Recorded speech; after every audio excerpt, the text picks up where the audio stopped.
As soon as you place a value on that denominator, life is finite. The value of every day, every hour, every moment you live is infinitely more valuable. Hey everyone, welcome to another episode of the Adventures of a Real Estate Investor. I'm Susie. And I'm Michael, and we're excited you joined us for this adventure. So today, our very special guest is Chris Larsen. Thank you so much for joining us today. Absolutely. I'm fired up, guys. Thanks for having me.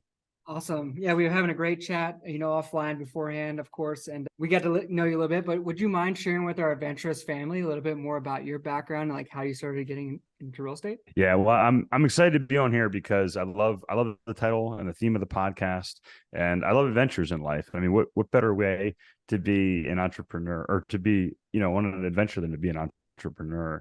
And we're talking a little bit about cycling. I started racing bikes when I was 14 years old. That was really my passion. I went to college. I studied engineering, but I really wanted to be a professional cyclist. And I was like, okay, I'll get a degree. I'll go race my bike. I'll come back to school, and then I'll figure out what I want to do. But in between my freshman and sophomore years of school, of college, my best friend, my training partner, my roommate passed away. He had a massive brain hemorrhage and died. And I went back to school. I raced my bike and I poured everything into that. But what I realized after about a year, that the following summer was actually his memorial race. It was over a year later. Won the race, and I was very fit. I was very successful as a cyclist that year, but I wasn't happy.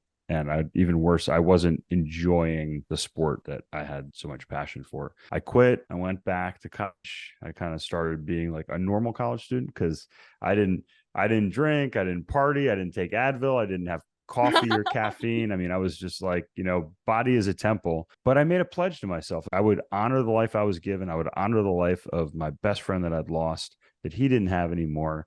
And I said, I don't want to pass any opportunity up. And I was just telling you guys, I just got back from the F1 race in Miami, and my buddy called me a week ago, almost to the hour, and said, hey, do you want to go to the F1 race with me this weekend? And I was able to say yes. I was able to buy a plane ticket. I was able to take the time to go down there and do that. I had the flexibility to do that. And it was because of the choices that I made over 20 years ago. And during that time, I realized that if you want to be able to make these choices, not only do you have to have time, you have to have money. And I said, all right, I want to be financially independent. I day traded, I traded stocks, I read over 250 books on finance and investing and real estate. I got an MBA in finance and portfolio management. But what I realized was, for me, especially, real estate was my path towards financial independence. I bought my first property at the age of 21 and, bought another property, and today we have over 3,000 apartments. We have 12 self-storage facilities. We have actually 13 self-storage facilities. We have mobile home parks. We have car washes,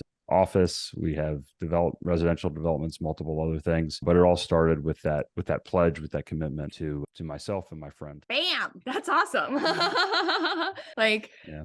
Yeah, I mean, I love that you can tie, right? Because so many people don't know or understand why they're doing what they're doing, or they're just, kind of like a zombie in their day to day because something that significant hasn't hit them yet. So I am sorry that happened to you, but at the same time, it's like a double-edged sword of a gift. It is. And by the way, I told my whole story in my book, which if you're listening today, you can get a free copy at nextlevelincome.com. If you're listening, you put your address in, I'll send you a copy. But Susie, yes, I think you're exactly right. And Malcolm Gladwell, he wrote David and Goliath. He wrote Outliers. He talks about this. And what happens, and this is how I explain it as an engineer, is kind of like a numbers guy. I think of equations. And when we're young, we think we're invincible.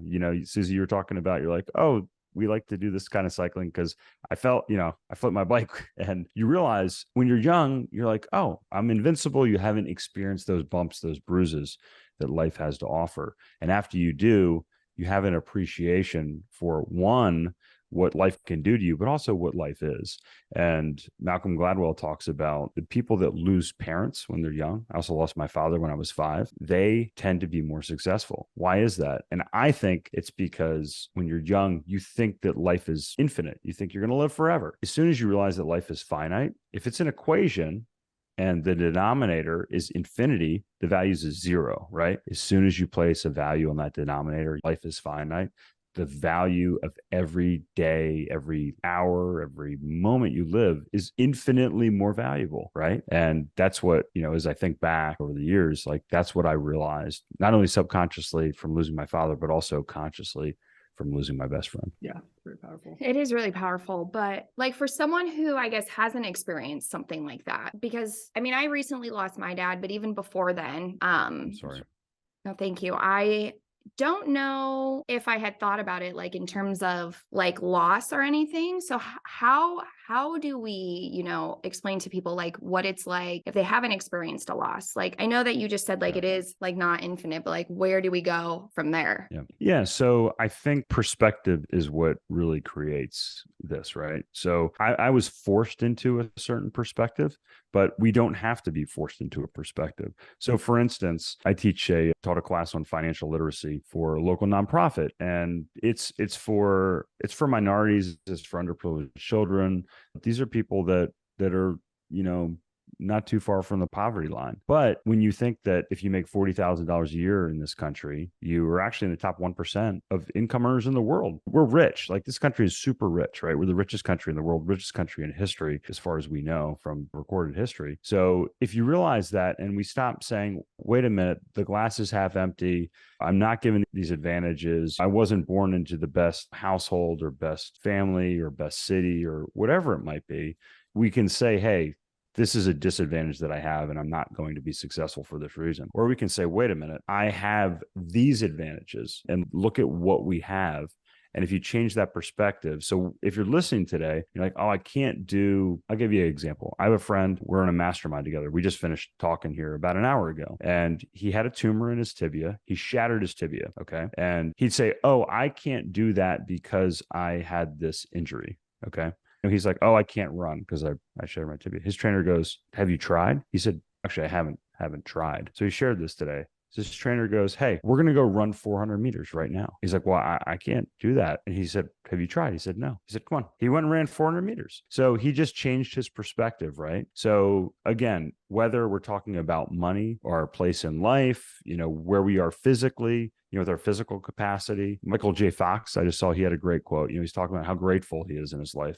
Michael J. Fox is going to die soon because of his, the disease that he's going through, but he's still grateful for every day that he has because that is the state of mind that he's put him in. It takes effort to do that. But if you are in a great spot, if you say, hey, I need some extra motivation, kick myself, in the pants, you can go find that motivation. And I think it starts with being grateful. Absolutely. There's a great book that I love. It's like The Gap in the Gain by Dan Sullivan and Benjamin Hardy, or maybe just one or the other. I have that right here in my bookshelf. Absolutely. Yeah, it's like a fantastic book. Yeah. Perfect example of that, right? Like, are you thinking of the gap or are you thinking of the gain? Yeah. Exactly. Yeah. Do you mind if I kind of expand upon what the gap and the gain is? Yeah. Dan Sullivan's a great philosopher. Ben Hardy is a fantastic coach in business development. He lives not too far from me here in South Carolina. And the gap and the gain talks about how wherever we are in life, we always measure kind of how far we are from where we want to be. And that's the gap, right? We're always, and I do it. I'm guilty of it, right? Whether if you have $100,000, you say, oh, when can I get $1 million? If you have $1 million, you want to have 10 million. If you have 10 million, you want 100 million, 100 million, $1 billion. Tim Turner was being interviewed, billionaire. And he said, hey, and the interviewer said, is $1 billion enough? And he goes, I don't know. This is a billionaire. Says, I don't know if I have enough money. So again, if you're listening, if you're a billionaire and you're listening, reach out to me. Give me a call because I'd love to hear from you.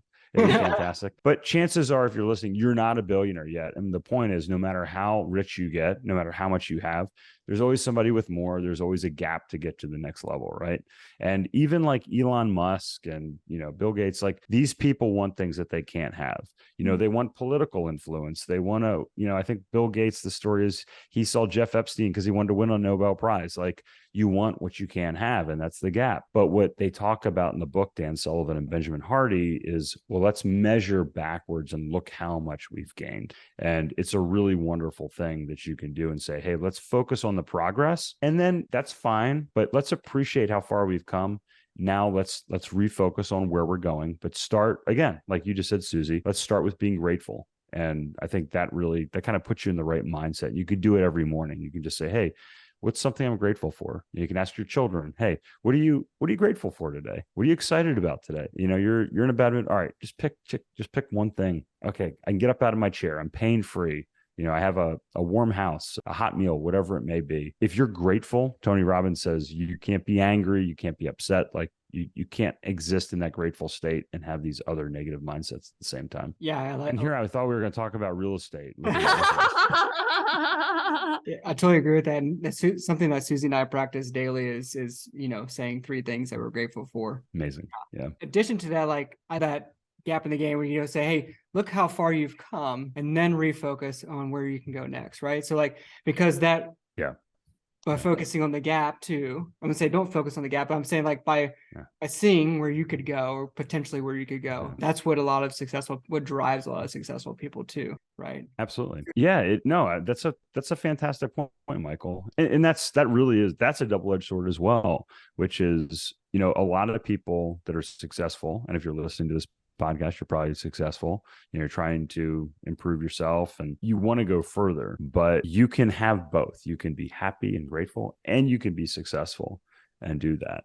And this picture behind me is of the Grand Canyon, and I have it up here for multiple reasons. It's so many lessons. And actually, if you look at my phone, the reason I have this picture up there is because I paddled the Grand Canyon with some friends a few years back, and the picture I have on my screensaver I was right there when I took that picture, and I walked into the gallery and it was there. And the trip was, it's cliche to say, oh, it was a life-changing experience. But when you're in the Grand Canyon, you're looking around and you're like, these rocks are 2 billion years old. It's how insignificant you are and how the world continues. You can't make a cell phone call. You can't check your email. You can't even make sure your kids are safe. Like, you have to just be there and be present and in the moment. It's very spiritual. It's very meditative, right? Because you have to be in the moment. You're not paying attention, you could die because of the rapids and everything like that. But the other point is that when you're in that space, you realize that you're not trying to finish the trip, right? It's not about the goal. It's about the journey. And we get so goal oriented. Like, I'm super goal oriented. I mean, I'm the worst. I'm the absolute worst. But when you realize that the journey is the value, as you go through that, we are very happy as individuals when we're making progress, when we're moving forward. And I think that's a big reason why we get so disenchanted when we achieve a goal, or we get to, there's a midlife crisis. Like, you get your career, you marry your spouse, or you're with your dream significant other, you have a family, you have the car and the house and all this stuff. And you're like, all right, I got there. And it's like, well, I'm not any happier, because it's really not about the destination. It's about the journey. Mm-hmm. Yeah, 100% agree. And it's very difficult for me. I'm very, like you said, Chris, is like very goal-oriented person. Even with a checklist for the day, I'm like, okay, cool. I'm going to hammer these. These are the things I need to do. I'm going to hammer them off. And crossing them off gives me like a euphoria. It's like, yes, I'm doing something. Oh, yeah. And it's like, what am I doing? I'm getting to what? To the end of the day? Yeah. And then I'm here in the background, like, we're ready to dance. Luckily I have Susie who like brings me back to it's like very, freeing, gets me laughing, gets me, enjoying the moment, because otherwise it's just like checklist done, day over. And it's like, what happened, right? Yeah, there's little endorphin rush, right? And so how can you take that? And this is what I struggle with this too, Michael. So it's like, how can you take that, those tendencies or those desires, and say, okay, I'm gonna check these things off, but do it in a way that you experience, what we were just talking about. You don't make it just about that. But that's the way our brains are wired. That's how apps work on the phone and different things. And we can use it with our children, right? Like learning. Like, you can be very effective at learning if you give children very incremental steps where they experience success and they're happy, and then they're driven to continue to experience that success and do that. Yeah. Can I say one thing before? Yeah. Sorry, Susie. Another thing that I'm struggling with too, maybe you can shed some light on this, Chris, is like when I get to the end, right? So I accomplished this goal, and for about 3 minutes, I'm happy that I did it. And then all of a sudden I'm like, what's next? It's very hard for me, and I have to be very aware of that. And I try to, celebrate those wins, and say, hey, let's take a pause. Let's think about, okay, what was a learning lesson here? Or, the struggles you did to get to that, versus just like, okay, what's next versus, so I feel like it's a struggle for me that I'm very Yeah. aware of that I do it. And so I have to be very cognizant. Yeah. I don't know if you have any insight on that. Yeah, I think I look, again, it's one of those things that if you have that trait, I think it probably makes you more successful. And I was talking about the F1 race, and Max Verstappen won, which I'm not spoiling the race because it's happened already. So I'm not ruining anybody's race at this point. But the guy is a winner. Like he's probably not a super happy person a lot of times unless he's winning, because like he's got that hardwired in him. And it's like, there's a bit of a curse there. He's kind of like got this predator mentality for people that are familiar with F1. But I've seen it, like it's consistent across sports. I was a cyclist, Lance Armstrong, whether you love him, hate him, doping, no doping, whatever you believe or think of him, the guy's a winner. Like he was a true competitor. Like he wanted to win. But you look at people like that and you're like, well, he's probably not that happy day to day, because he's trying and trying and trying to do that. So how can you kind of like hack your own mental framework and say, okay, I have these tendencies. How can I take this strength, which is the desire to achieve and produce and contribute to the world, hopefully contribute to the world. It's not, you're just not a narcissist and you want to just succeed for the sake of being successful for you. But, you take all those desires. So one thing I did, this is an example. I was in medical device sales for 18 years. And when I would get a big quarter bonus check, our family rules, save 50%. So I would save 50%, and then I would allow myself to spend the other 50% that I got from that check. So, I get these little rewards to do that. So if you have these tendencies, you have to kind of anticipate the way you're going to behave in a situation, in my opinion. And then you can say, okay, when I get to this point and, I just want to save 100%, because I'm addicted to investing, which again, that makes you financially successful, but yeah, which is good, right? You're like, oh, I love to invest. I love a good deal. Like it's a good deal is as good as a new bike. And Totally. Yeah. New bike day is the best. But so yeah, there you go. So that's one thing I would do. I'd say, hey, if I get a quarterly bonus, or I do this, like I'll get a new bike this year. So what I did whenever we close a new deal, our volume is a little different, but we were doing like 1 or 2 deals a year. I would actually take the family on a family trip, a family vacation, and we would go where the deal was. We would, make an experience out of it. So we bought a deal in Atlanta. We went to a Braves game. We spent the weekend there. We made a trip out of it. We went to Charleston, South Carolina, spent a few days there. So we made it rewarding not only but also for the family, so that my wife, my children would say, hey, this is good, like you're doing this. And of course you can wrap in education and do things like that, whereas the tendency for me would be like, oh well, like I don't need to go to Charleston, then again I don't need to go to Atlanta and spend $1,000 on this. Let's just reinvest that money. But take time, enjoy the wins, enjoy the experience. Buy yourself a nice bottle of wine, take your spouse out for a nice dinner or a nice weekend. Do something like that and allow yourself to enjoy it. And if you're struggling with that, there's a phenomenal book called Die with Zero. I don't know if you guys have read that, but it's called Die with Zero. The guy was hedge fund manager, and he talks about kind of a lot of these concepts, which I think is a great resource for kind of resetting your mind in that respect. No, thank you for that. Something that I wanted to add too is because it's like sometimes like connecting that ripple effect is super difficult, right? It's like, oh, well, like even if I get to this place, like I'll never be able to go to the F1 because like I only have a weekend. Like, how do I leave my wife and my kids to go and do that? But it's like you aren't leaving your wife and your kids, because throughout the week, you've spent more happy time with them because you've been reflecting on, gratitude. And when you reflect on like gratitude with your family as a whole, you also feel closer. So it doesn't feel like you're leaving for the weekend. You know what I mean? It's like a whole different feeling that's involved, but like that ripple is very contagious. Like it doesn't just go to you, it goes to everyone else that is like in your whatever, like daily sphere. Yeah. Susie, you really touched on something, which is, I think it's a few levels deep. So I don't give like family advice to people or child rearing advice, but someone either told me this, I think I read this, but they said, when you have a child, my boys are 11 and 13 now. So we've been, dealing with this for a while. And yeah, you guys know your parents, what's up. So when I read it, it said, hey, make sure your child understands that they're part of the family. not basically like the world doesn't revolve around them, right? Like I'm not going to make you mac and cheese and hot dogs every night. Like we're going to have elk steaks tonight. So you're going to have some elk, or you're not going to eat. Like that's just kind of how it is. Like this is what the family's doing, or the family's going here, the family's going there. So they realize that it's not always about them. And I think some parents don't always do that. And the children are less resilient, and that's not beneficial, when you're always kind of doting over your children. Like the term helicopter parents, right, comes into play with that. So, and then my wife, she's, when I told her, I said, hey, my friend called me, he's got these tickets, he invited me to fly down there. I actually have a credit on the airline. I don't have to pay anything. It was a very, there wasn't a lot of money that I had to pay to do it. So it was pretty easy, like financial decision. And, but my sons had lacrosse games on Saturday and my older son had a bike race on Sunday.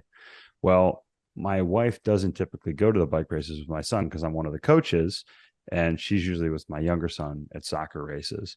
And she texted me when I was on the plane last night, and she said it was really cool because after the race ended, my older son came up to her and said, I'm really glad you were here, Mom. Aww. So yeah, so I got to have a cool experience that I wouldn't have had if my wife didn't support me and say, hey, you should go do this. Like, we'll make it work. And then she got to have this very meaningful experience. My son got to have a very meaningful experience because of that, because we have this we make conscious decisions, and it's give and take, right? So she gets to have her girls weekend, I get to go have my guys weekend, my boys get to do stuff they want to do, and sometimes they have to go with the family. So it's always give and take when it comes to those sorts of things. But I think you hit on that, Susie, and I think it really does ripple through, and it makes an effect. And we could talk about the business effects as well, but that family effect is, as you guys know, even more important. It is. Absolutely. Cool. Yeah. And although I'd love to talk about the ripple of the business part, we're actually like coming towards the end of the show where we go into the final four. I know. Like I was joking. I was like, I thought we were going to talk about real estate. We're talking about mindset, but that is the most important thing, as you guys know, right? Like you can have a goal. You can read my book. You can read 1,000 other books on real estate, and you pick up some stuff like that. But if your mind isn't right, if it's not fertile and ready for the progress and the knowledge, you're not going to go anywhere. Yeah. Yeah. And just to add on to that, I mean, Chris kind of mentioned it earlier, but being in a group or mastermind with people, to support you and help you with those decisions, like you said, changing your mindset from I can't to how can I, right? And absolutely.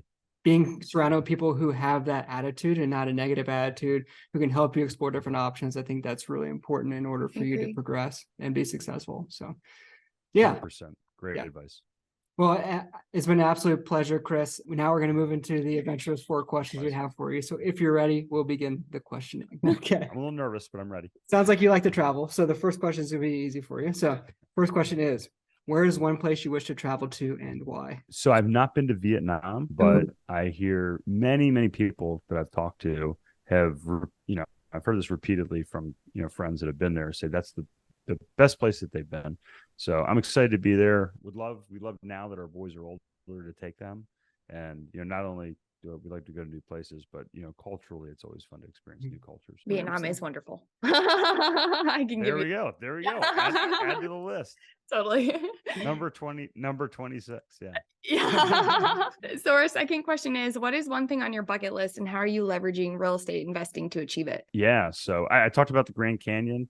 Look, it's hard to spend 3 weeks, away from life and, business and everything and have things go on and do that. And you have to have passive income. You have to have systems to set that up. The next, I'm trying to think here. I can talk about what I've done, but the next thing on my list when it comes to that, it's actually, I've not been back to the Grand Canyon since I rafted it, but I'm going to run rim to rim to rim. Wow. This fall. And that'll be, the thing is, you don't just get up off the couch and go do that. You have to train for it. Yeah. So, I will, the nice thing is my life now, my life is structured.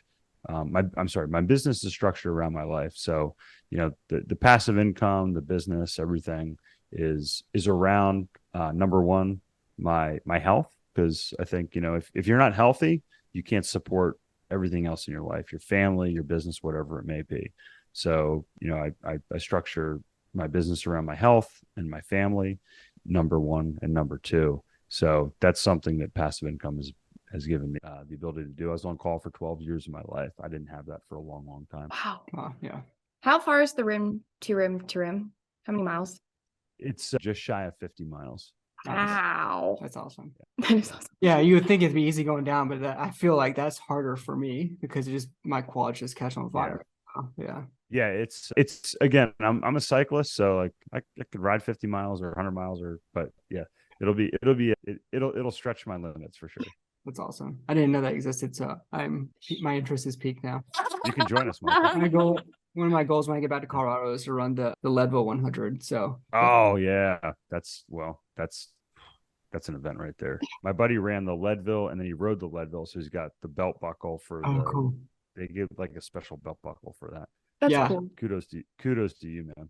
Yeah, they have the Lead Man and Lead Woman. Have you heard of that? Where you give like an anvil and you do like all 5 events or whatever. It's pretty wild. Yeah. That's intense. Don't have desire to do that yet. We'll see. You're silly. But the third question we have for you is, what is one piece of advice for someone who wants to start passively investing in real estate? Yes, if you want to look, passively investing is easy. I'll tell you what, if you want to kind of go through all this stuff, get a copy of my course, go to nextlevelincome.com, go to the resources link. You can get a copy of the course. We got a big discount on there. It'll walk you through a lot of the stuff that we've talked about, but really, it'll help you analyze, should you be an active or a passive investor?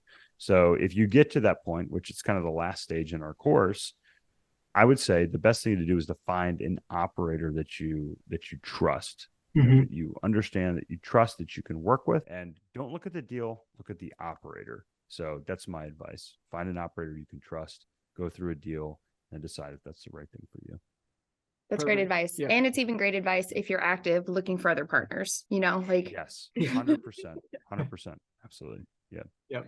And then our fourth and final question is, if you had unlimited resources available to you, how would you leave an impact? Yeah. So I flew home last night from Miami. I got home early this morning.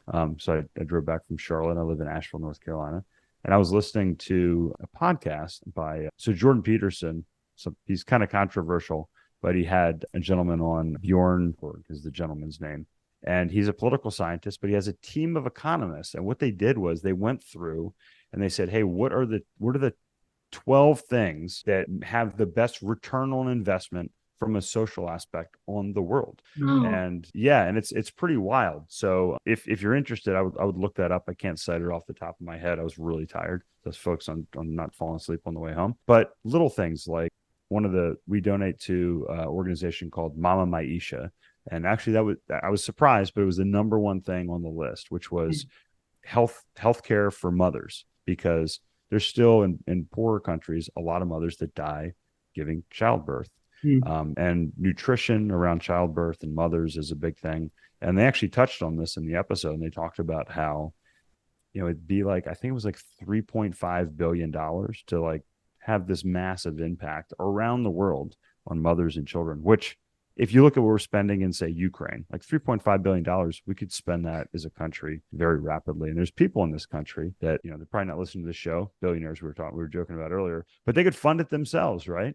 So it gave me, I would contribute even more money to that space. And it would be to poorer countries, to mothers, and focusing on childbirth and early childhood nutrition. They talk about the first 1,000 days, which is the 9 months of pregnancy, as well as the first 2 years of childhood, and how impactful that is. And basically what happens is you make these children more intelligent. And if you're more intelligent, you're going to be more successful. And that's going to have this ripple effect, as you mentioned earlier, Susie, all the way downstream. So that would be what I would focus on. I love that. Mm-hmm. I do. Yeah, that one made great. my heart feel all like bloop, bloop, bloop. Very, very timely, because that was like just less than 24 hours ago I was listening to that. So. That worked out perfect. Love it. Awesome. Yeah. Well, Chris, it's been an absolute pleasure having you on the show. Before we end the show, would you mind sharing with our listeners, how they can reach out to you and find out more information about you? Yeah. So mentioned a couple resources that we have. So you can get a free copy of my book, nextlevelincome.com. You can also get our course, which walks you through kind of a lot of the stuff that we talked about, how to get the right mindset, how to save money on your taxes, how to set up the right legal structures, how to track your investments. We have a great spreadsheet that's included in that. So you can say, hey, what are the right questions to ask operators? How are my investments performing, and track that in there and decide, should I be an active or passive investor? Subscribe to our podcast. And also, if you're interested in our investments, we do multifamily, self-storage, mobile home parks, hotels, and car washes. And you can click on the invest link and get more information there at nextlevelincome.com.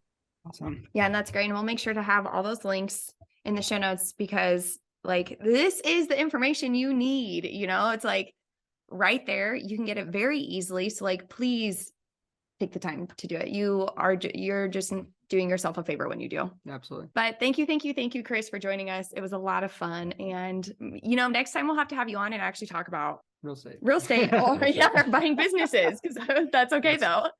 Let's do it. Real estate, buying businesses. We can do all that. So would love to see you guys again. Thank you so much. Love what you're doing here. Thanks. Absolutely. It was a pleasure. So until next time, explore more, adventure awaits. Woo!